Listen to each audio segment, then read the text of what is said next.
Hi, I'm Aaron Wary, in for Jamie.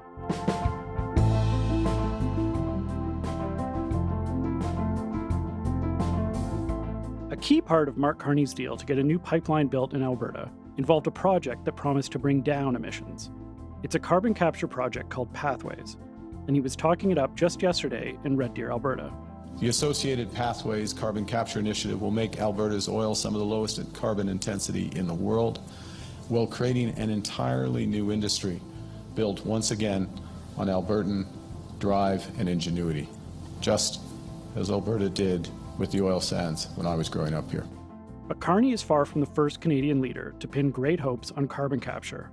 Conservatives and Liberals alike have been pushing for this technology for 2 decades, though results have been limited so far. Investigative reporter Carl Meyer wrote a piece for the Narwhal tracing how politicians and oil companies have promoted carbon capture over the years, and what we actually know or don't about how well it works.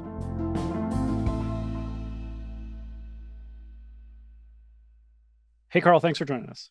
Thanks for having me. So in your piece, you traced how politicians have pitched the public on this technology going all the way back to the earliest days of Stephen Harper's government. So take me back to that time. It's 2006 when the Conservatives formed government. What's going on in the oil industry at that time? Yeah, so there was a boom happening in the oil sands. Emissions were rising, production levels were rising. Harper had been elected in the spring of 2007.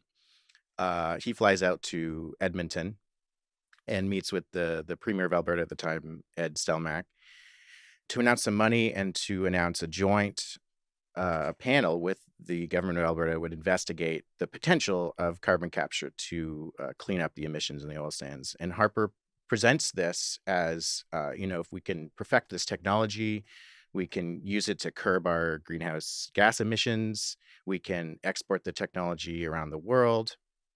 And he says, the era of empty rhetoric is over. We are embarking on this new thing, and kind of presents carbon capture as this promising technology. And I went back and looked at all the different statements, and this is all in the public record. We're talking about statements in Parliament, the House of Commons, at committees, statements to the press. The statements, I found one every year from 2006 to this year, 2026, talking about the potential of carbon capture to lower emissions, the potential of us to be a world leader in this technology and to export it. Carbon capture and storage has the potential to help us balance our need for energy with our duty to protect the environment. This is the way the world is going. We are seeing it with global investment flows. We're seeing it with the opportunities to create new technologies and solutions that the world desperately needs. All the while, emissions in the oil sands have been climbing and climbing. They were at 40 million tons a year in 2007 when Harper spoke. They're now at 92 million tons in 2024, the most recent data.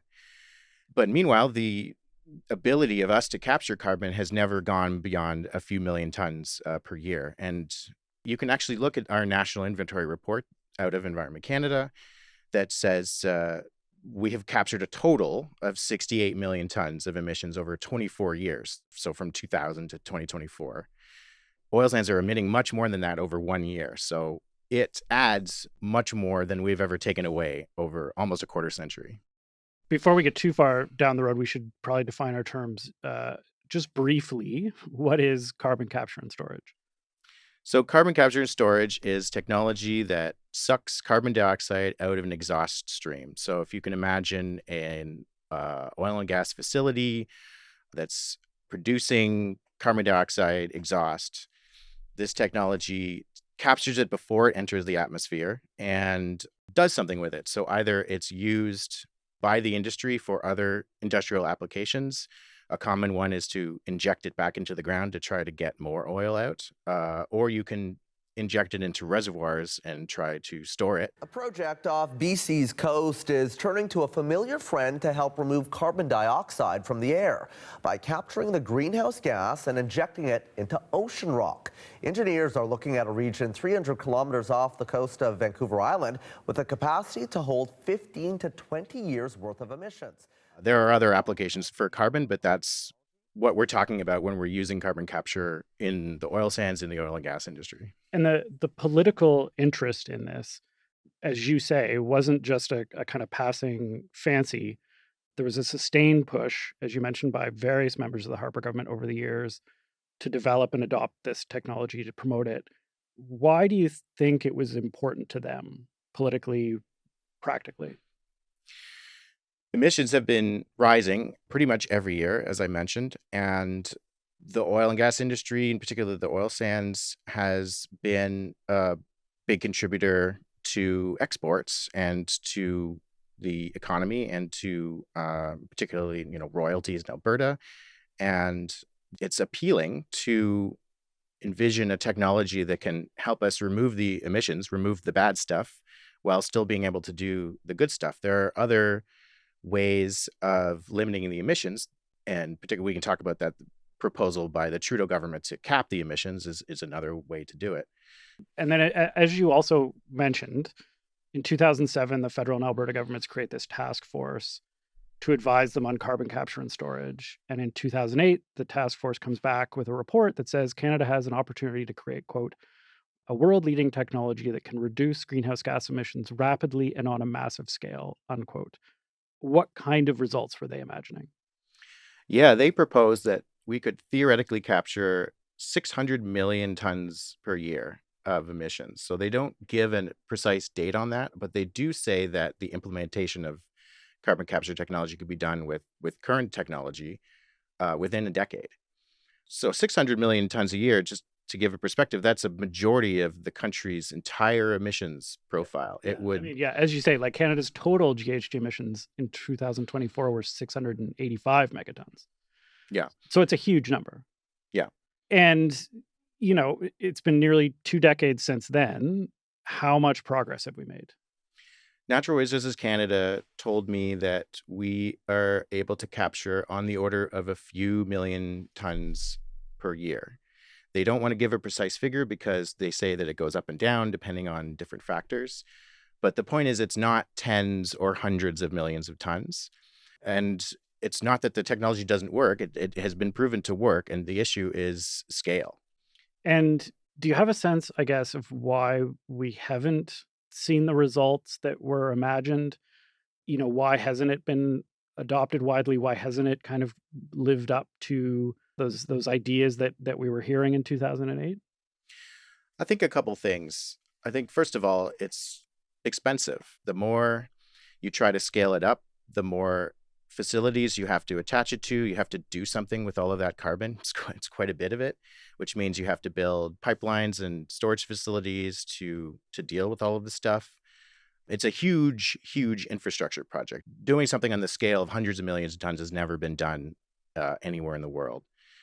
Another factor is that the oil sands companies themselves have told the government repeatedly that they will be able to take care of this.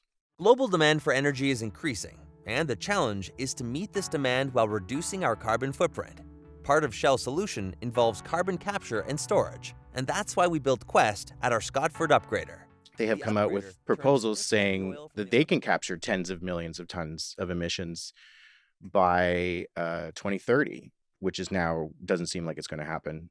They have said, we don't need other forms of limits on our emissions because we'll be able to use technology to take care of it ourselves.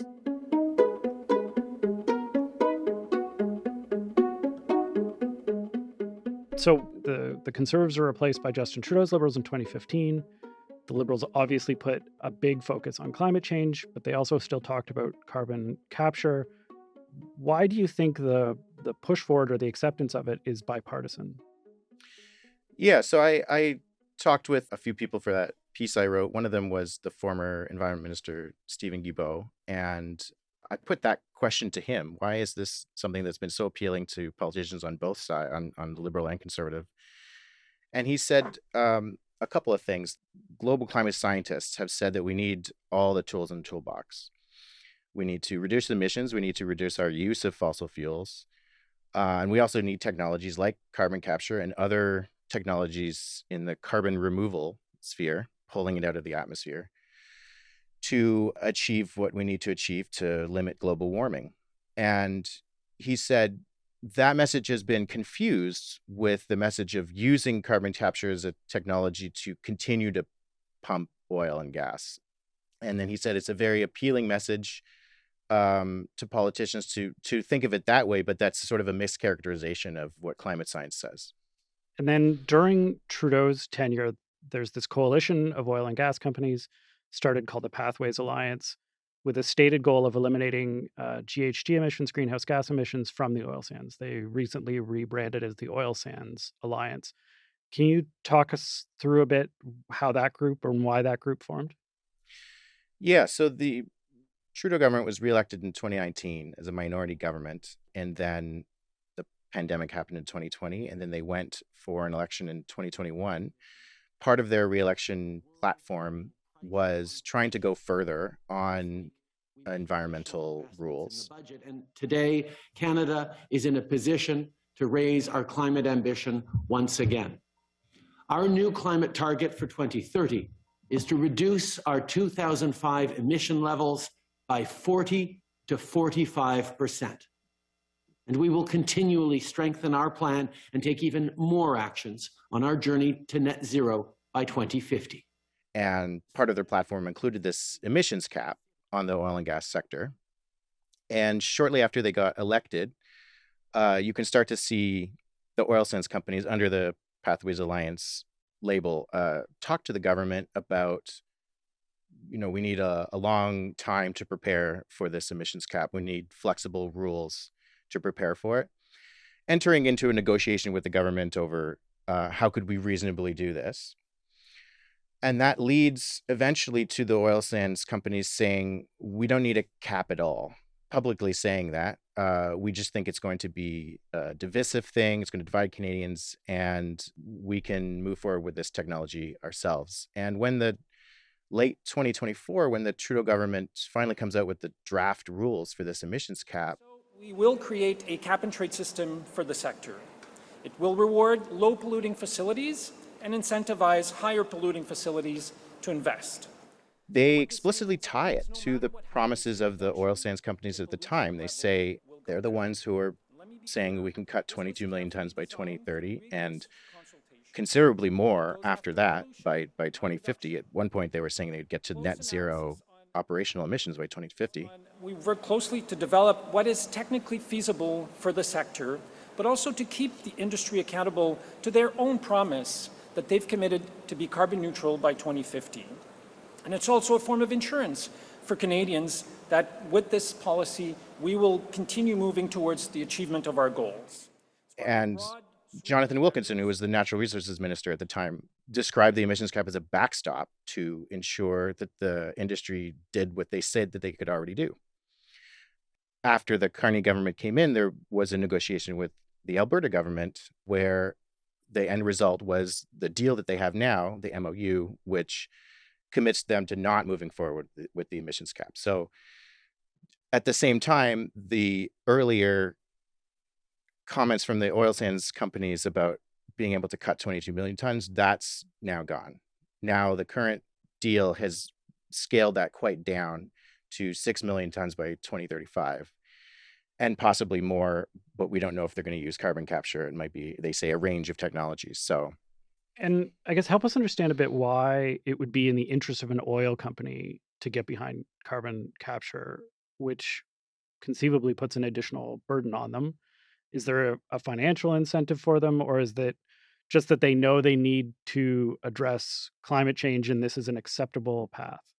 The original proposition from the oil sands companies was that they could install these carbon capture and storage network, this system, in order to continue having viability in the global oil market, that they had seen that lower emissions oil would be more and more popular with more carbon pricing regimes around the world, carbon border adjustments possibly taking place around the world.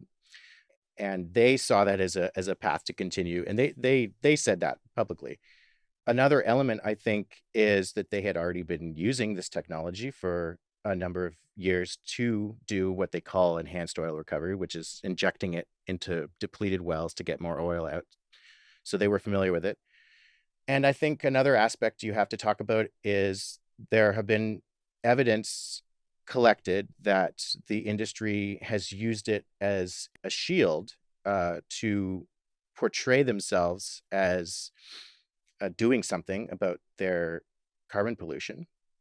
I'm thinking of a congressional investigation a few years ago that talked about how oil companies were talking about carbon capture publicly as a way to reduce emissions, and then behind closed doors they were talking about it as a way to continue having social license. And we continue to see evidence of that. There was a recent ProPublica investigation that talked in similar ways about an oil company funding a study that took a very rosy look at carbon capture.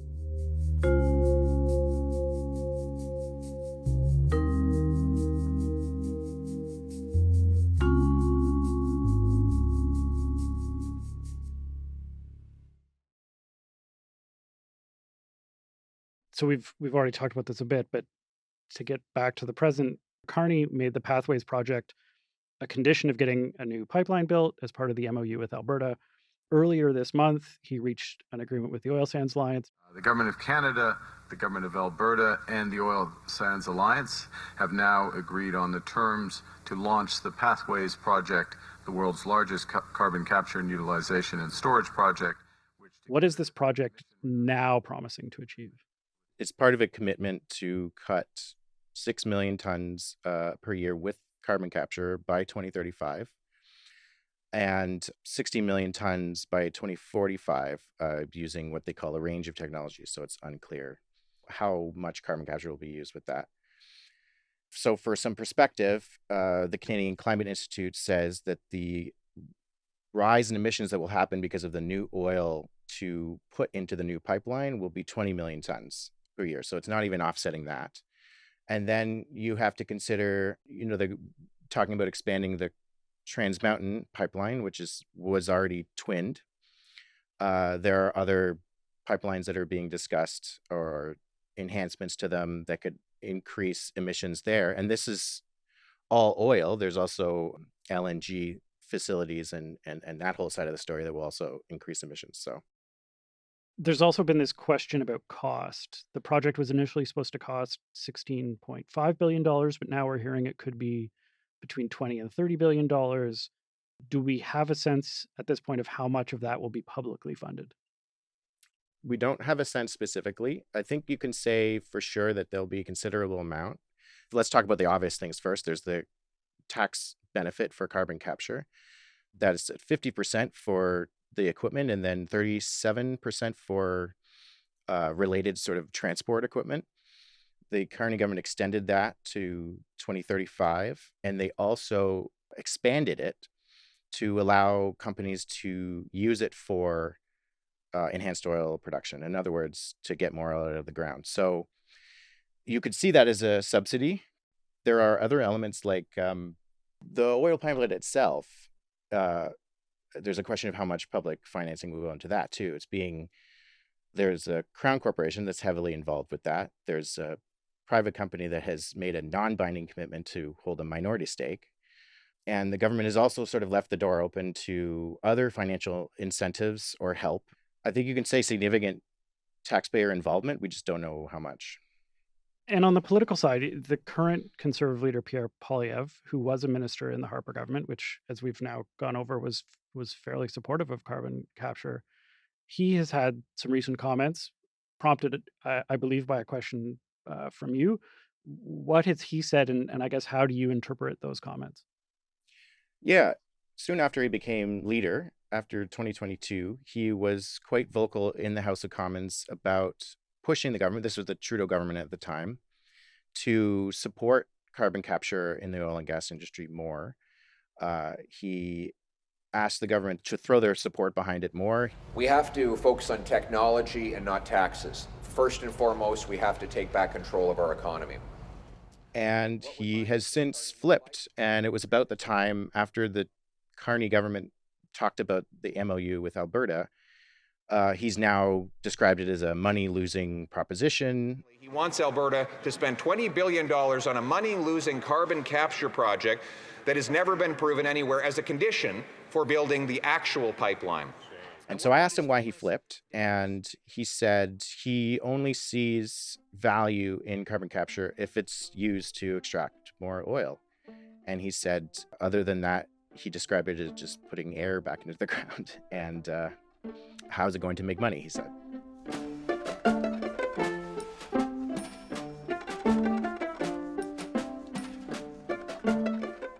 So we've covered fairly quickly now 20 years of the promise and reality of carbon capture and the distance between those two things.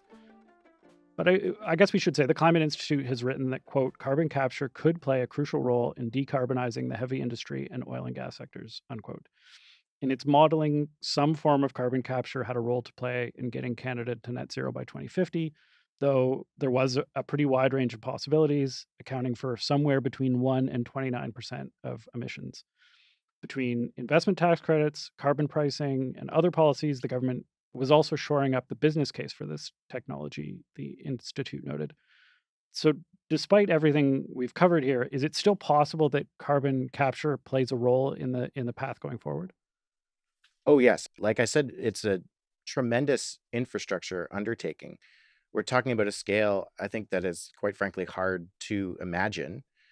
92 million tons a year coming out of just the oil sands, that's not even the whole oil and gas industry, is just a tremendous amount to try to capture. It is just logically easier to stop the stuff coming out of those exhaust streams in the first place than it is to try to capture it in between the exhaust and the atmosphere.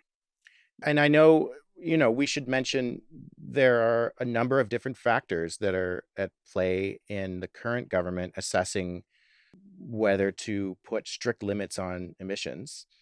And I don't want to suggest that any of those factors are more or less important. Canada's in some respects facing an existential crisis right now with threats from the United States, and any number of other things I could mention.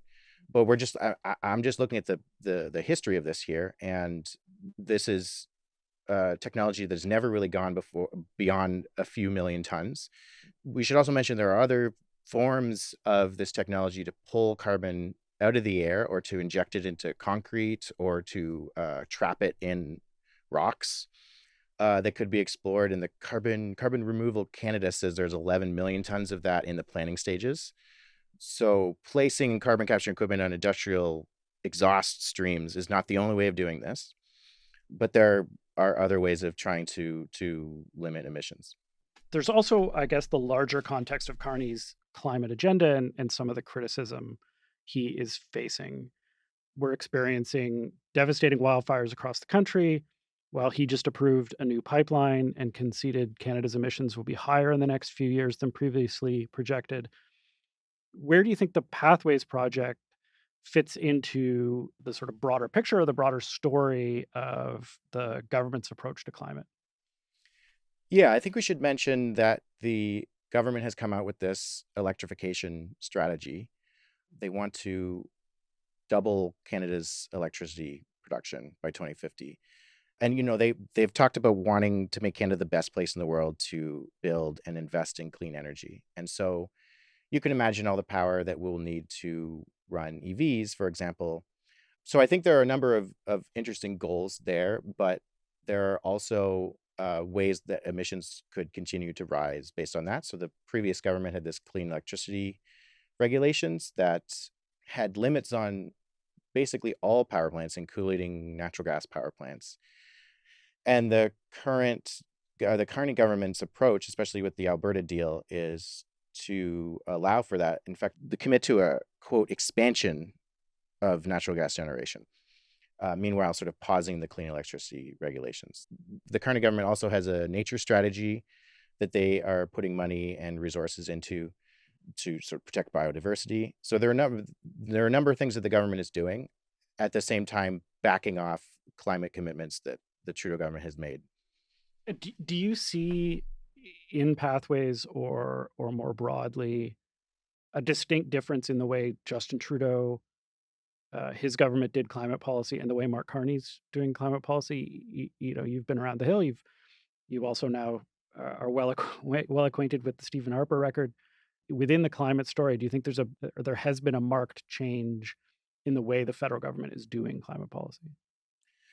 If you quote his detractors, they will tell you we've never met a climate target, even during the Trudeau government and all its various attempts to lower our emissions. And so in some respects, you can take a look and say, well, they never achieved their goal. And so what's truly the difference here? And I think you can counter that. Climate advocates counter that by saying we did make a significant dent. Stephen Guilbeault himself says the most recent report shows that the policies were actually making a dent, and they just need more time. So I think when it comes to, for example, climate targets, striving towards the target, does that count? Even if you don't actually miss it, if you fall short, does that mean it doesn't count? Or is it still better to strive towards it at all? Prime Minister Carney has come out and said, he's admitted that his policies are going to make emissions rise, that he's in this moment right now where he needs to focus on various other things. But yeah, it's a pretty night and day, I'd say, between I was Carney going to and say, Trudeau. you mentioned Stephen Guilbeault. I believe he would say it's pretty close to night and day. All right. Thanks very much, Carl. This has been really interesting. Thanks, Aaron.